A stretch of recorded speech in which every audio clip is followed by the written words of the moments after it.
Welcome to జై news. ముందుగా headlines చూద్దాం.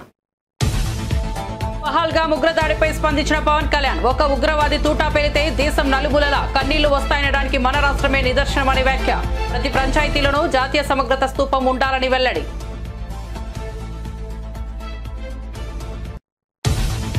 జగనన్న పథకాలు ప్రజలకు అందడం లేదన్న బుగ్గన, కూటమి ప్రభుత్వ అప్పులు సంపద సృష్టిలో స్పష్టత కొరవడిందన్న బుగ్గన. చంద్రబాబు అనుభవం దృష్ట్యా ప్రజలు నమ్మకం ఉంచారని వ్యాఖ్య. క్షేత్రస్థాయిలో పరిస్థితులు భిన్నంగా ఉన్నాయని మండిపాటు.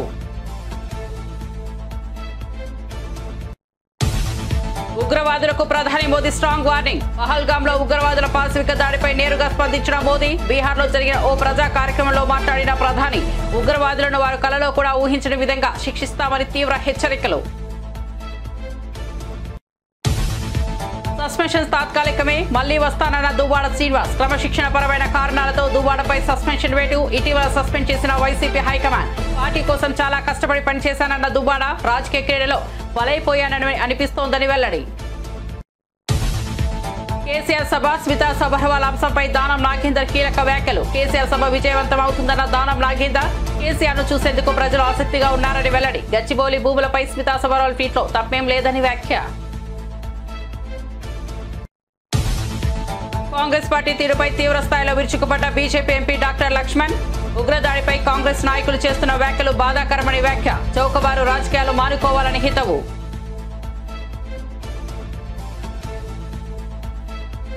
వార్త వివరాల్లోకి వెళ్తే, పహల్గాం ఉగ్రదాడి ఘటనపై డిప్యూటీ సీఎం పవన్ కళ్యాణ్ తీవ్రంగా స్పందించారు. టార్గెట్ చేసి దాదాపు 30 మంది అమాయకులను ఉగ్రవాదులు చంపారు. సగటు భారతీయుడిగా ఈ దుర్మార్గం నన్నెంతో కలిచివేసిందన్నారు. ఇది కేవలం రాజకీయాలకే కాకుండా మన దేశ సమగ్రతపై దాడి అని పేర్కొన్నారు.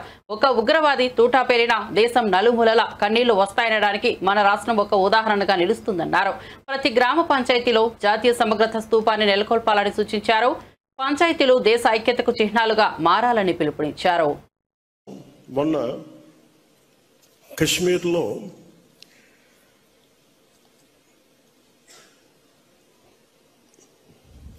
ప్రత్యేకించి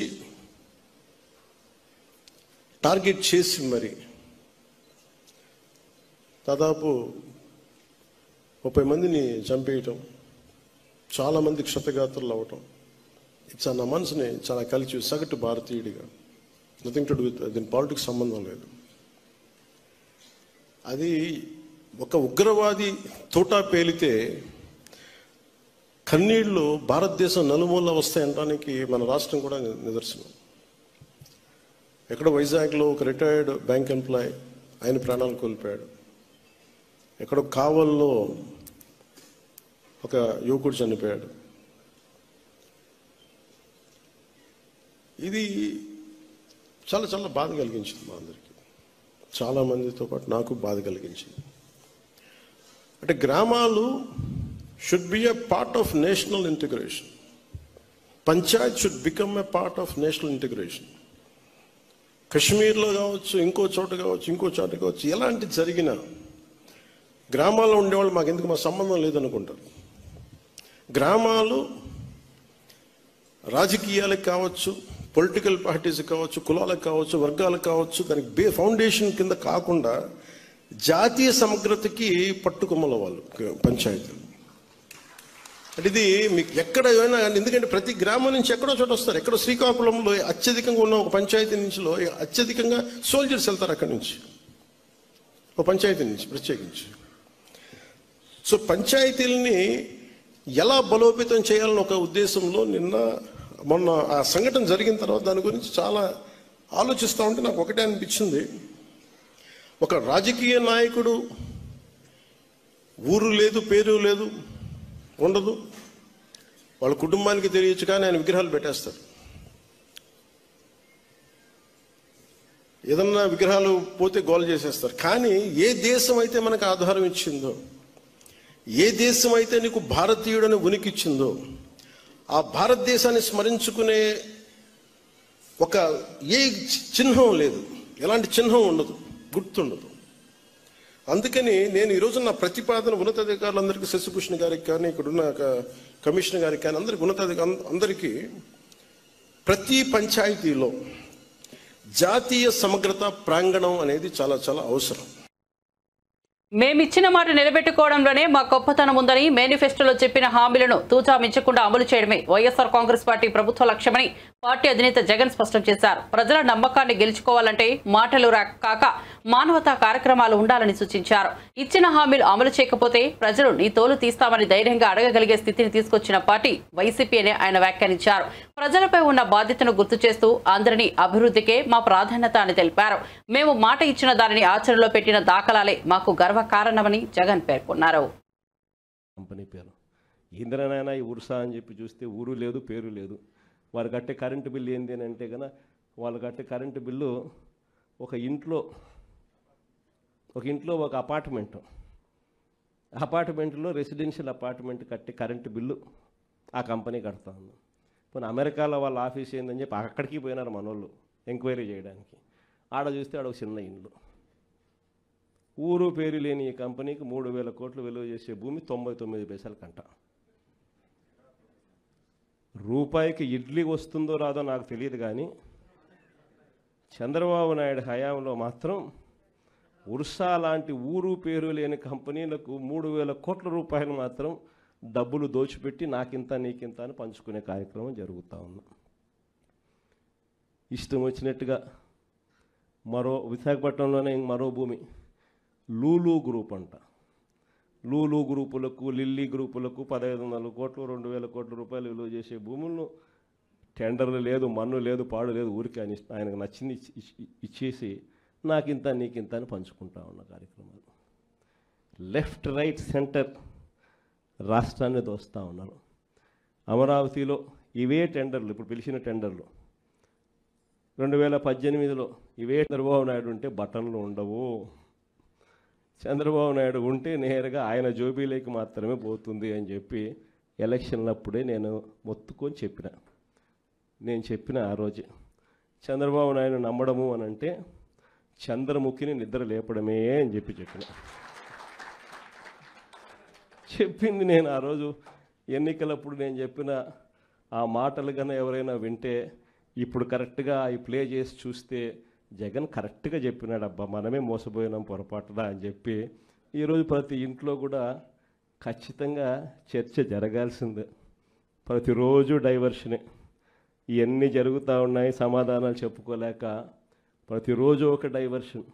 ఓ రోజు లడ్డు అంటాడు, ఇంకో రోజు బోట్ అంటాడు, మరో రోజు ఏమన్నా ఐపీఎస్ ఆఫీసర్ అధికారిని అరెస్ట్ అంటాడు.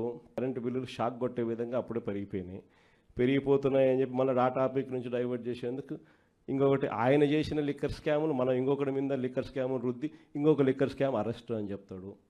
ఇట్లా ప్రతిరోజు చూస్తే ఏదో ఒక సెన్సేషన్ క్రియేట్ చేయడం, ఆ సెన్సేషన్ నుంచి టాపిక్లు డైవర్ట్ చేయడం. ఇంతకుముందు రోమన్ రాజులు చేసేవాళ్ళు, ప్రజల్లో వ్యతిరేకత, రోమన్ రాజుల మీద వ్యతిరేకత ఎక్కువగా వస్తూ ఉండేది అని చెప్పి అప్పట్లో పహల్గామ్ ఉగ్రదాడిపై ప్రధాని నరేంద్ర మోదీ కఠినంగా స్పందించారు. టెర్రరిస్టులు మాత్రమే కాదు, వారికి సహకారం అందిస్తున్న ఎవరినైనా వదిలిపెట్టమన్నారు. దేశ భద్రత కోసం ఏ స్థాయికైనా వెళ్తామని హెచ్చరించారు. పహల్గామ్ దాడిలో అమాయకుల ప్రాణాలు కోల్పోవడం తీవ్రంగా కలిచివేస్తోందని పేర్కొన్నారు. ఈ దుర్మార్గాన్ని ఖండిస్తూ భారత్కు మద్దతుగా నిలిచిన ప్రపంచ దేశాల నాయకులకు, ప్రజలకు తన హృదయపూర్వక కృతజ్ఞతలు తెలిపారు. ఉగ్రవాదాన్ని పూర్తిగా అరికట్టే వరకు భారత ప్రభుత్వం వెనక్కు తగ్గదని స్పష్టం చేశారు. 22 अप्रैल को जम्मू कश्मीर के पहलगाम में आतंकियों ने मासूम देशवासियों को जिस बेरहमी से मारा है, उससे पूरा देश व्यथित है। कोटि कोटि देशवासी दुखी हैं। सभी पीड़ित परिवारों के इस दुख में पूरा देश उनके साथ खड़ा है। जिन परिवारजनों का अभी इलाज चल रहा है, वे जल्द स्वस्थ हो, इसके लिए भी सरकार हर प्रयास कर रही है। साथियों, इस आतंकी हमले में किसी ने अपना बेटा खोया,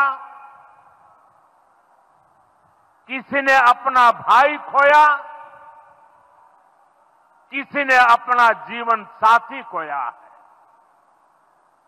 उनमें से कोई बांग्ला बोलता था, कोई कन्नड़ा बोलता था, कोई मराठी था, कोई ओडिया था, कोई गुजराती था, कोई यहां बिहार का लाल था। आज उन सभी की मृत्यु पर करगिल से कन्याकुमारी तक हमारा दुख एक जैसा है, हमारा आक्रोश एक जैसा है। ये हमला सिर्फ निहत्थे पर्यटकों पर नहीं हुआ है, देश के दुश्मनों ने भारत की आत्मा पर हमला करने का दुस्साहस किया है। मैं बहुत स्पष्ट शब्दों में कहना चाहता हूं, जिन्होंने ये हमला किया है, उन आतंकियों को और इस हमले की साजिश रचने वालों को उनकी कल्पना से भी बड़ी सजा मिलेगी, सजा मिलकर के रहेगी।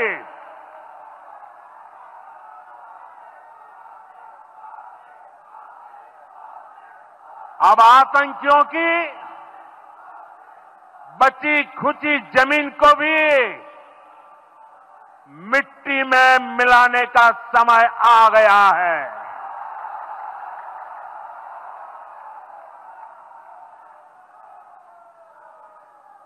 एक सौ चालीस करोड़ भारतीयों की इच्छा शक्ति। వైఎస్ఆర్ కాంగ్రెస్ పార్టీ నుండి సస్పెండ్ అయిన ఎమ్మెల్సీ దువ్వాడ శ్రీనివాస్ స్పందించారు. సస్పెన్షన్ అనేది తాత్కాలిక విరామం మాత్రమే. నన్ను నమ్మిన వాళ్ల కోసం మళ్లీ రెట్టింపు ఉత్సాహంతో ప్రజల ముందుకు వస్తానని ఆయన తెలిపారు. తాను పార్టీ పట్ల నిజాయితీగా ఉన్నానన్న విశ్వాసంతోనే ప్రజలు తనతో ఉన్నారని, ఇలాంటి చిన్న ఆటంకాలు తన రాజకీయ ప్రస్థానాన్ని దిగ్భ్రాంతికి గురి చేయలేవన్నారు. ప్రజల ఆశీర్వాదంతో త్వరలోనే మరింత శక్తివంతంగా తిరిగి వస్తానని దువ్వాడ శ్రీనివాస్ స్పష్టం చేశారు. అందరికీ నమస్కారం. ఈ నెల 22వ తారీఖున వైఎస్ఆర్ కాంగ్రెస్ పార్టీ నన్ను సస్పెండ్ చేసినట్టు విడుదలైనటువంటి ఆ ప్రకటనకు ప్రతిస్పందిస్తూ నా అభిప్రాయం తెలియజేయాల్సినటువంటి అవసరం ఉంది కనుక ఈ వీడియో ద్వారా ప్రజలందరికీ కూడా తెలియజేస్తున్నాను. వైఎస్ఆర్ కాంగ్రెస్ పార్టీ గురించి మాట్లాడే ముందుగా జగన్మోహన్ రెడ్డి గారు నాకు ఈ స్థాయిని, ఈ గౌరవాన్ని, ఈ హోదాను ఇచ్చినటువంటి జగన్మోహన్ రెడ్డి గారికి నా ధన్యవాదాలు నేను తెలియజేస్తున్నాను. మరి ఈరోజు పార్టీ కోసం చాలా కష్టపడి పనిచేశాను, గొంతై మాట్లాడాను, గట్టిగా ప్రతిపక్షాల మీద విరుచుకుపడ్డాను. ఎంతో కష్టపడి పనిచేసినటువంటి నాకు అకారణంగా వ్యక్తిగత కారణాలు అన్నటువంటి కారణంతో నాకు సస్పెండ్ చేశారని తెలిసింది. అయితే ఇందుకు నేను పార్టీ నాకు అందించినటువంటి సహకారం, రాజశేఖర్ రెడ్డి గారితో అడుగులు వేసిన నేను, జగన్మోహన్ రెడ్డి గారితో నడుస్తున్న నేను, నా హృదయంలో జగన్మోహన్ రెడ్డి గారు ఇప్పుడు కూడా చిరస్మరణీయులు. అయితే ఈ రాజకీయ క్రీడలో నేను బలయ్యానేమో అని నాకు అనిపిస్తుంది. అయితే నేటికి 25 సంవత్సరాలుగా ప్రజా జీవితంలో ఉన్నటువంటి నేను, ప్రజాసేవనే పరమావధిగా భావించిన నేను ఎప్పుడూ పార్టీకి ద్రోహం చేయలేదు, అవినీతి చేయలేదు, లంచాలు తీసుకోలేదు, అధికార దుర్వినియోగం చేయలేదు, భూ కబ్జాలు చేయలేదు. పార్టీ కోసం మాత్రమే అహర్నిశలు పనిచేశాను. ఈ జరిగినటువంటి పరిణామాన్ని నేను స్వీకరిస్తూ సస్పెన్షన్ అంటే తాత్కాలిక విరామము. ఓకే, తాత్కాలిక విరామాన్ని ప్రకటించినప్పుడు నాకు ఒకటి గుర్తొస్తుంది. గురజాడ అప్పారావు గారు ఒక మాట చెప్పారు, విజయం కోసం విసుగుని వీడి విరామ మెరుగక పని చేయండోయ్. పని చేస్తాను, కష్టపడి పని చేస్తాను, స్వతంత్రుడిగా, తటస్థునిగా, నా ప్రజల కోసం, నాకు నమ్ముకున్న గ్రామాల కోసం, నా పైన ఆధారపడి ఉన్నటువంటి కార్యకర్తల కోసం, అభిమానుల కోసం నిరంతరం మరింత రెట్టింపు ఉత్సాహంతో పనిచేస్తానని, ఎవ్వరూ ఆందోళన చెందవలసిన అవసరం లేదని, నా అభిమానులందరూ కూడా ధైర్యంగా ఉండాలని, గ్రామ గ్రామాన మళ్ళీ తిరుగుతాను, ప్రతి ఇంటికి ఈ దువ్వాడ శ్రీనివాస్ వస్తాడు, ప్రజలతో నేరుగా సంబంధాలు ఉన్నటువంటి నేను ఏ ఒక్కరిని విడిచిపెట్టేది లేదని, కష్టపడి పనిచేస్తానని, అన్నింటికీ కాలమే తీర్పు చెబుతుందని నమ్మిన నేను మరి ప్రజలందరికీ ఇంతవరకు నాకు ఈ గౌరవాన్ని ఇచ్చినటువంటి ప్రజల్ని నేను ఎప్పుడు మర్చిపోలేను. ఉగ్రదాడిపై కాంగ్రెస్ నేతలు చేస్తున్న వ్యాఖ్యలు బాధాకరమైనవని, భద్రతా వ్యవస్థపై అపోహలు రేకెత్తించేందుకు ప్రయత్నిస్తున్నారని బీజేపీ ఎంపీ డాక్టర్ లక్ష్మణ్ విమర్శించారు. ఈ దాడిని రాజకీయ ఈవెంట్లా మార్చాలని కాంగ్రెస్ పార్టీ ప్రయత్నిస్తోందని, సిడబ్ల్యూసీ సమావేశంలో సైతం ఇదే ఎజెండాతో ముందుకు వెళ్లిందని ఆరోపించారు. దేశ భద్రతా అంశాన్ని అసత్య ప్రచారాలకు వాడుతున్నారని మండిపడ్డారు. పాకిస్తాన్ పట్ల ప్రేమ చాటుతున్న కాంగ్రెస్ నేతలకు భద్రతపై మాట్లాడే అర్హత లేదన్నారు. దేశాన్ని గౌరవించని పార్టీకి ప్రజలు తగిన బుద్ధి చెబుతారంటూ హెచ్చరించారు. దీన్ని పూర్తిగా రాజకీయం చేస్తున్నదని, సోషల్ మీడియా వేదికగా ఈ యొక్క దుర్ఘటన ఎక్స్ప్లాయిట్ చేస్తున్నదని, అంతేకాకుండా భారతీయ జనతా పార్టీ ప్రజల మధ్య విభజన, అపనమం తీసుకొచ్చే ప్రయత్నాలకు పూనుకుంటుందని చెప్పి వారు ప్రస్తావించారు. అంతేగాని పహల్గాం ఉగ్రదాడి దేశవ్యాప్తంగా కూడా ఆవేశాలు వ్యక్తమవుతూ ఉంటే, భారతీయుల యొక్క రక్తం మరిగిపోతూ ఉంటే, కాంగ్రెస్ మాత్రం దీని యొక్క ఉగ్రదాడిగా కాకుండా రాజకీయ ప్రయోజనాల కోణంలో పొలిటికల్ పాయింట్స్ గెయిన్ చేసే విధంగా ఒక ఈవెంట్గా దాన్ని పరిగణించడం చాలా దురదృష్టకరం. దీన్ని నేను తీవ్రంగా ఖండిస్తా ఉన్నాను. ఇది కాంగ్రెస్ దివాలు కోరుతనానికి పరాకాష్ట. స్వయంగా మేము గత 3 రోజులుగా శ్రీనగర్లో, కాశ్మీర్లో ఎంపీలందరం కూడా పార్టీలకు అతీతంగా పిఏసి మీటింగ్లో భాగంగా అక్కడ మేము కొన్ని పర్యటనలు చేసినప్పుడు ఎంపీలందరూ కూడా తమ ఆశ్చర్యాన్ని వ్యక్తపరిచారు. చాలా సంవత్సరాల తర్వాత ఈ ప్రాంతానికి రావడము, అక్కడ చూసినటువంటి అభివృద్ధి, ఆహ్లాదకరమైనటువంటి వాతావరణము, దాల్ లేక్ లాంటి సరస్సులు పూర్తిగా డ్రైనేజీ మురికి కూపంగా మారిపోయిన సంఘటనల నుంచి ఇప్పుడు ఒక గొప్ప ఆహ్లాదకరమైన సరస్సుగా మారడం కాకుండా పూర్తిగా ప్రక్షాళన చేసి డ్రైనేజ్ పైప్ లైన్లతో ఆ మురికి నీరు తరలించి అక్కడ ఉన్నటువంటి ప్రాచీన కట్టడాలు, దేవాలయాలు అవన్నీ కూడా కాపాడుతూ ఒక నూతన ఒరవడికి దారి తీయడము, 370 ఆర్టికల్ రద్దు తర్వాత మోదీ ప్రభుత్వం చేసినటువంటి అభివృద్ధి, అక్కడ ఉన్నటువంటి ప్రజల విశ్వాసాలకు అనుగుణంగా మరి వికాస్ అండ్ విశ్వాస్, మరి విరాసత్, ఈ కోణంలో దాదాపు 80,000 కోట్ల రూపాయలు వెచ్చించి అభివృద్ధికి అటు రైల్వేస్ కానీ, రోడ్స్ కానీ, అనేక మంది పెట్టుబడిదారులు, పారిశ్రామికవేత్తలు కాశ్మీర్కి తరలి రావడం, ఇవన్నీ కూడా స్థానికంగా ఉండేటువంటి కాశ్మీర్ ప్రజలు కూడా ప్రధాన జీవన స్రవంతిలో భాగస్వాములైపోయి గతాన్ని మర్చిపోయి ఉపాధి ఉద్యోగానికి అవకాశాలే రావడం పోయి గతాన్ని మర్చిపోయి పర్యాటకుల తాకిడి ఉపాధి ఉద్యోగాల 5 సంవత్సరాలుగా విపరీతంగా రావడం పోయి గతాన్ని మర్చిపోయి పర్యాటకుల తాకిడి 2,30,00,000 మంది. ఈ ఏడాది 10వ తరగతి పరీక్షల్లో ఉత్తీర్ణత శాతం గతేడాదితో పోల్చితే 5% తగ్గినప్పటికీ ఎల్లో మీడియా ఈ హేతువును దాచేందుకు ప్రయత్నించిందని వైఎస్ఆర్సీపీ అధికార ప్రతినిధి కారుమూరు వెంకటరెడ్డి మండిపడ్డారు. కూటమి ప్రభుత్వం పాఠశాల విద్యపై చేసిన అనుభవజ్ఞత లేని ప్రయోగాలే ఈ విఫలతకు ప్రధాన కారణమని ఆరోపించారు. విద్యారంగం వంటి కీలక వ్యవస్థపై సామరస్యాన్ని, సమగ్రమైన విధానాన్ని పాటించకుండా తీసుకున్న నిర్ణయాలతో విద్యార్థుల భవిష్యత్తుపై తీవ్ర ప్రభావం చూపుతుందని ఆయన హెచ్చరించారు.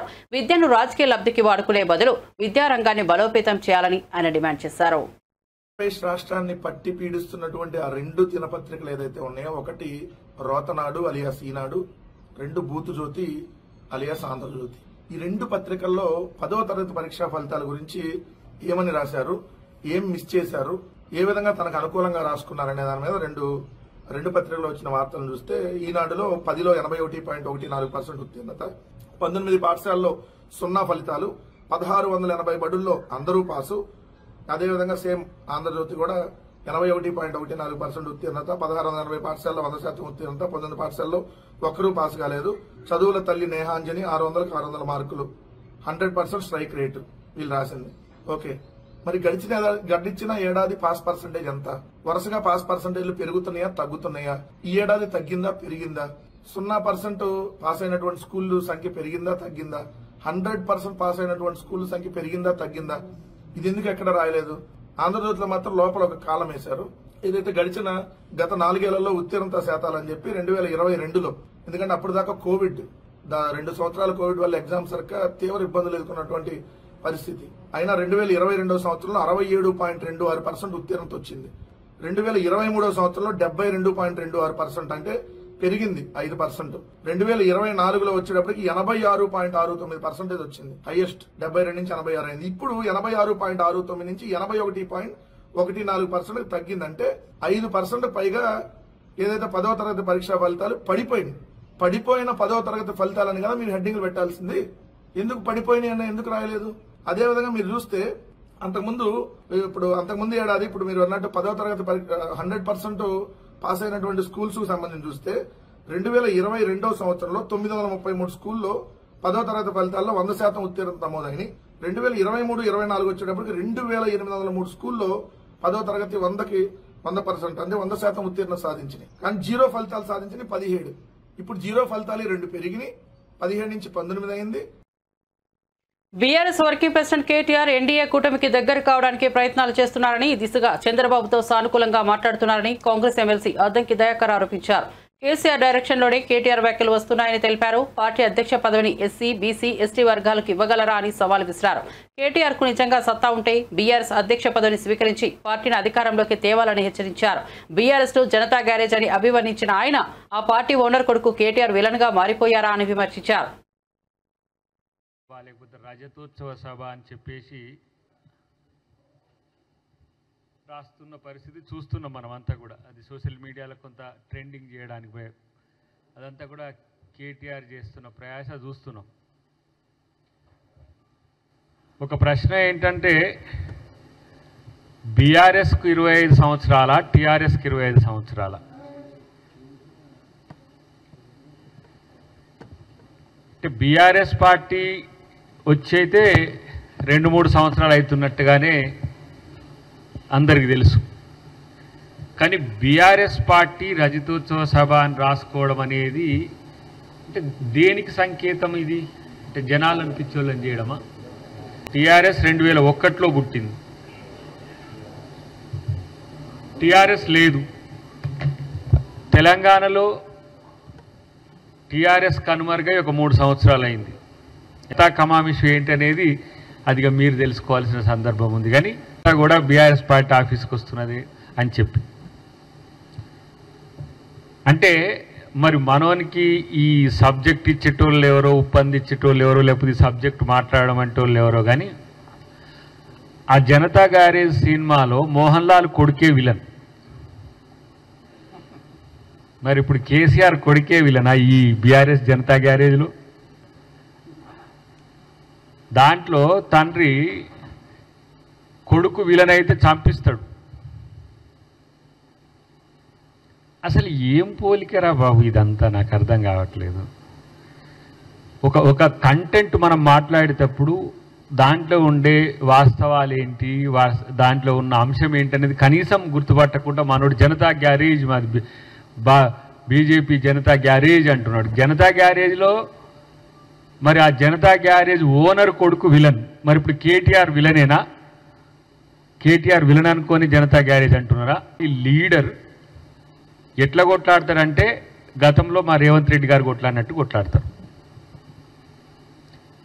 మీ గజ్వేల్ నడిగడ్డకొచ్చి గర్జించిన రేవంత్ రెడ్డి గారి సింహగర్జన ఒకసారి చూస్తే అది ప్రతిపక్షంలో ఉన్నప్పుడు ప్రజల పక్షాన ఉండి కొట్లాడే నాయకుడు చేసే పద్ధతి అది. దళిత గిరిజన దండోరా, లేకపోతే నిరుద్యోగ గర్జన, ఇట్లాంటి సమస్యల మీద నేరుగా ప్రతిపక్షంలో ఉండే అధ్యక్ష హోదాలో ఉన్న నాయకుడు కానీ, లేదంటే విపక్షంలో ఉన్న ఆ రోజు మీరు సిఎల్పి లేకుండా ఆంధ్రప్రదేశ్ను అప్పుల పాలయ్యేలా చేసింది ఎవరు అని ప్రశ్నించారు మాజీ మంత్రి బుగ్గన రాజేంద్రనాథ్ రెడ్డి. హైదరాబాద్ ప్రెస్ క్లబ్ లో ఆయన మాట్లాడుతూ కూటమి ప్రభుత్వం భారీగా అప్పులు చేస్తూ కూడా సంక్షేమాన్ని గాలి కొదిలేసిందని మండిపడ్డారు. మా హయాంలో సామాన్యుల శ్రేయస్సును దృష్టిలో పెట్టుకుని పాలన సాగించామన్నారు. కానీ కూటమి పాలనలో అమ్మఒడి, రైతు భరోసా, విద్యా దీవెన, ఇన్పుట్ సబ్సిడీ వంటి హామీలు కనిపించడం లేదు అన్నారు. రాష్ట్ర ఆర్థిక వ్యయాన్ని ఏపీ ఎండీసీపై కేంద్రీకరించి 9,000 కోట్ల బరువు మోపారని ఆరోపించారు. బాబు షూరిటీ పేరు చెప్పి అధికారంలోకి వచ్చిన వారు ఇప్పుడు సంక్షేమం మరిచి వ్యయ వ్యామోహంలో మునిగిపోయారని విమర్శించారు. పోయేదానికి రేటింగ్ అనేది ఉంటుందన్నమాట. సో రేటింగ్ సంస్థ బొంబాయికి సంబంధించిన ఇండియా రేటింగ్స్ అండ్ రీసెర్చ్ సంస్థ, ఇండియా రేటింగ్ అండ్ రీసెర్చ్ సంస్థకు ఇస్తారు. ఇండియా రేటింగ్ అండ్ రీసెర్చ్ సంస్థ ఏం చేస్తారు, వాళ్ళు ఒక రేటింగ్ ఇస్తారు, AA CE స్టేబుల్ అని. ఏం బేసిస్ మీద ఇచ్చినారనేది ఇండియా రీసెర్చ్ రేటింగ్ సంస్థ వాళ్ళ రిపోర్ట్ చదివితే ఎంత అన్యాయం తెలిసిన. ఆంధ్ర రాష్ట్ర చరిత్రలో నాకు తెలిసి ఎప్పుడు కూడా జరగలేదు. ఏం చేసినారంటే వీళ్ళు దాన్ని అంటే irrevocable unconditional continuing pre default guarantee agreement executed by government of AP, అంటే వెనకాలకి తీసుకునే దానికి లేకుండా ఇర్రివోకబుల్ అన్కండిషనల్ గ్యారంటీ కూడా కండిషన్ లేకుండా ఎటువంటి షరతులు లేకుండా ఇస్తూ, దీంట్లో జరిగిన ఒక పెద్ద ఇబ్బందికరమైన పరిస్థితి ఏమంటే వీళ్ళు చేసిండేది, వాళ్ళు ఆర్బీఐకి డైరెక్ట్ డెబిట్ మెకానిజం ద్వారా డబ్బులు డ్రా చేసుకునేదానికి పర్మిషన్ ఇస్తారు. ఇది ఎప్పుడు చరిత్రలో ఎప్పుడు జరగలేదు. బాండ్స్కి పోయినారు, ఇంతకుముందు కూడా పోయినారు, కానీ మొట్టమొదటిసారిగా ఆర్బీఐకి. అది ఏమిది సామాన్య మానవునికి అర్థం కావాలంటే, అసలు బాండ్ అనేది ఏమి, బ్యాంకుకు పోతే బ్యాంక్ అప్పిస్తుంది.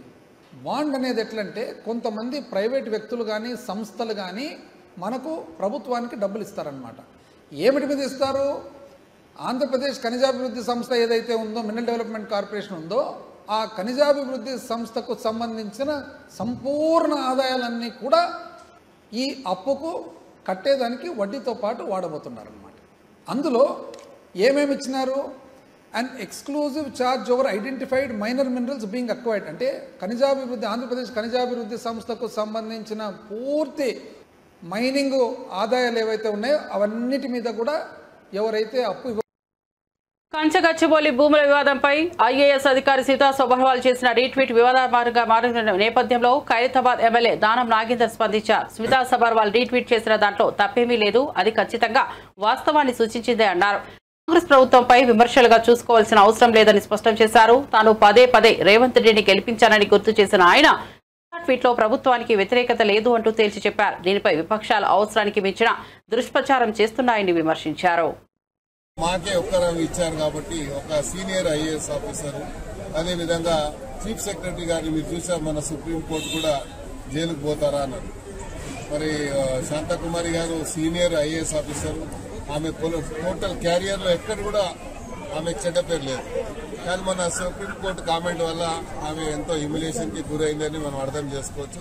ఎందుకంటే ఒక మంచి హానెస్ట్ ఆఫీసర్కి ఇలాంటి చివాట్లు రావడం అనేది బాధాకరంగా, మాకు కూడా బాధాకరంగా ఉంది. ఎందుకంటే ఆమె పూర్తి క్యారియర్లో ఎక్కడ కూడా ఆమెకు ఒక చిన్న మచ్చ కూడా లేకుండా ఆమె పనిచేసుకుంటూ వచ్చేది. అదేవిధంగా సబర్వాల్ గారు కూడా చాలా ఆనెస్ట్ ఆఫీసర్, ఆమె కూడా స్మితా సబర్వాల్ కూడా.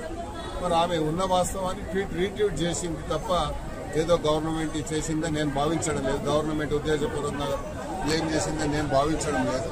ఎందుకంటే గచ్చిబౌలి ఏదైతే ఇష్యూ ఉందో అక్కడ డీప్ ఫారెస్ట్ ఉంది అని చెప్పి రకరకాలుగా వచ్చింది. కాబట్టి బులెటిన్ ముగించే ముందు హెడ్లైన్స్ మరోసారి చూద్దాం.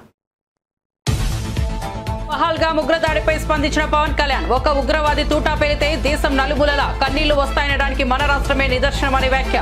ప్రతి పంచాయతీలోనూ జాతీయ సమగ్రత స్తూపం ఉండాలని వెల్లడి.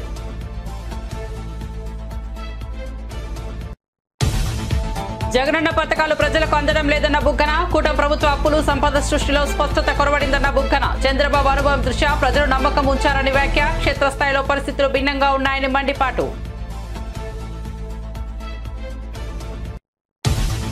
ఉగ్రవాదులకు ప్రధాని మోదీ స్ట్రాంగ్ వార్నింగ్. పహల్గామ్ లో ఉగ్రవాదుల పాశవిక దాడిపై నేరుగా స్పందించిన మోదీ. బీహార్ లో జరిగిన ఓ ప్రజా కార్యక్రమంలో మాట్లాడిన ప్రధాని, ఉగ్రవాదులను వారు కలలో కూడా ఊహించని విధంగా శిక్షిస్తామని తీవ్ర హెచ్చరికలు. సస్పెన్షన్ తాత్కాలికమే, మళ్లీ వస్తానన్న దువ్వాడ శ్రీనివాస్. క్రమశిక్షణ పరమైన కారణాలతో దువ్వాడపై సస్పెన్షన్ వేటు. ఇటీవల సస్పెండ్ చేసిన వైసీపీ హైకమాండ్. పార్టీ కోసం చాలా కష్టపడి పనిచేశానన్న దువ్వాడ, రాజకీయ క్రీడలో బలైపోయానని అనిపిస్తోందని వెల్లడి. కేసీఆర్ సభ, స్మితా సబర్వాల్ అంశంపై దానం నాగేందర్ కీలక వ్యాఖ్యలు. కేసీఆర్ సభ విజయవంతం అవుతుందన్న దానం నాగేందర్, కేసీఆర్ ను చూసేందుకు ప్రజలు ఆసక్తిగా ఉన్నారని వెల్లడి. గచ్చిబౌలి భూములపై స్మితా సబర్వాల్ ట్వీట్లో తప్పేం లేదని వ్యాఖ్య. కాంగ్రెస్ పార్టీ తీరుపై తీవ్ర స్థాయిలో విరుచుకుపడ్డ బీజేపీ ఎంపీ డాక్టర్ లక్ష్మణ్. ఉగ్రదాడిపై కాంగ్రెస్ నాయకులు చేస్తున్న వ్యాఖ్యలు బాధాకరమని వ్యాఖ్య. చౌకబారు రాజకీయాలు మానుకోవాలని హితవు.